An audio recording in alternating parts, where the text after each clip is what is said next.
Alright everyone, so I just want to make a fast video. So for some reason I had somebody comment on one of my videos, and obviously he was a Hitler lover, and that's fine. You can worship whoever you want, but the truth is, I'm one of those people who used to be like that. I really did, and I'll admit it. And that was when I was really ignorant of what happened, and really ignorant of economics and of anything to do with governments. Because if you just look at it on the outside and you see that, Hitler did a few great things for his country, you don't look at the underlying aspects of what he did. And I wanted to show you guys this because I'm not full of it. Look at all these things I have. These are actual genuine postcards from the 30s. Look at that. Is that? Yeah, it looks like Hess next to him. Oh no, you can't really tell. I mean, the photos, they're not really good quality, but you got one right here with Himmler on the left, inspecting some SS troops. You got Hess right here for sure, right next to Hitler. And let's see, what else? You got Goebbels over there, and Hitler. So yeah, Mussolini and Hitler too right there. And then you also got some stamps. So I've been interested in it, and I know a lot about the history of World War II Germany. And I don't even call them Nazis because they're not Nazis. That's an English term that we developed to call them that. They never called themselves Nazis. I can prove to you, I'll include an article that shows that Hitler never called himself Nazi. They're National Socialists. So what you people seem to not understand, all you pro-Hitler people out there, is if I criticize him, it's not because everything I believe he said is in a lie, or I disagree with everything he said. He said a lot of good things, and he said a lot of accurate things. And the thing is, I disagree with him though on a lot of things. He was an influence. You people got to understand. In the early 1900s, there were a lot of pseudosciences going around. Socialism, obviously, one of them. And this whole entire race, this whole entire lie of race was another one. Because if you believe that there are these things as pure races, then you believe that there is one race that's probably superior to the other ones. So he was just a product of his time period. So I can't blame him with that. I can't blame him that he believed that there was one race of people superior over the other, or for some reason liking socialism because he's been taught that capitalism has done everything in the world, when the British were never fully capitalists. I mean, I remember hearing a speech back in the day from Hitler how he described how all these nations were capitalists, and that's why they have all this high unemployment and stuff like that. Well, the United States hasn't been capitalists for over 100 years plus, at least. And definitely around the time period when he made that speech, we were not capitalists. We were the exact opposite of it. If you're going to say Roosevelt was a capitalist, you must not know a thing about economics. I mean, seriously, Roosevelt was a socialist through and through. And the British have always had labor parties and stuff like that, so they've never been fully capitalist. But anyways, I don't want to ramble on too much. There were a lot of things he did wrong. He was a main advocator of the police state, people. He was literally besides the communists, he was one of the main creators of the police state model that we use nowadays.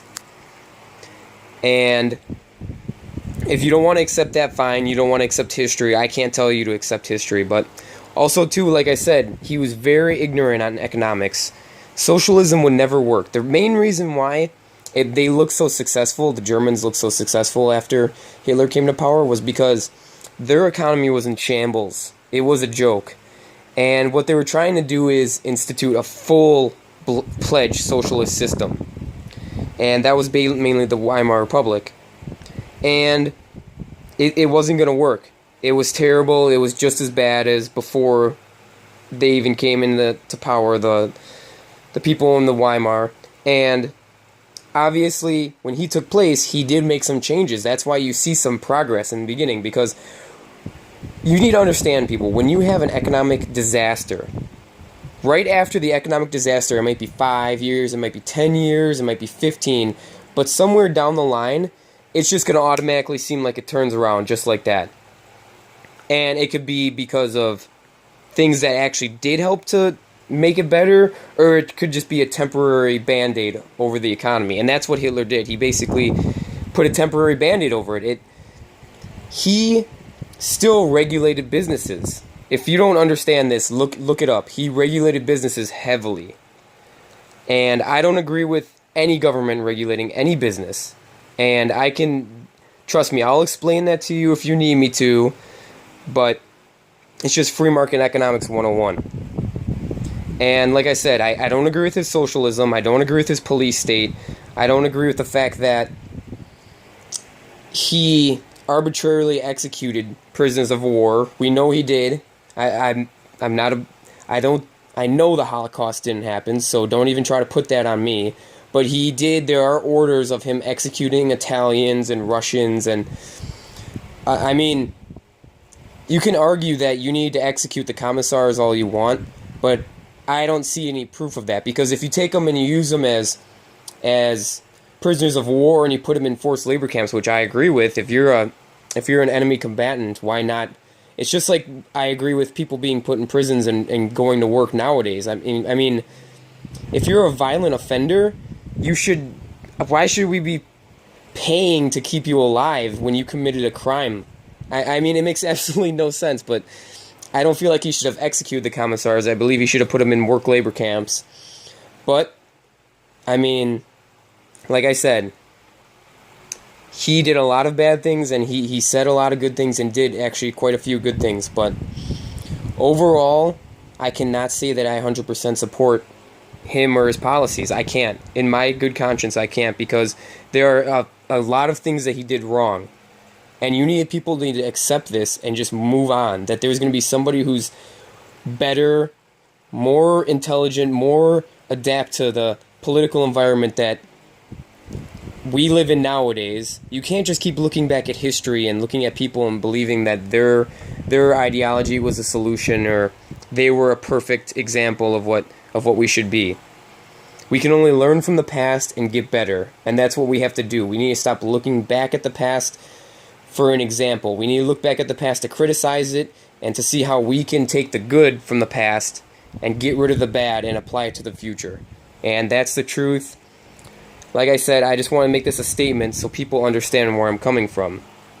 I've read so many books, from David Irving to even like no-name historians like Alan Axelrod to B.H. Littlehart.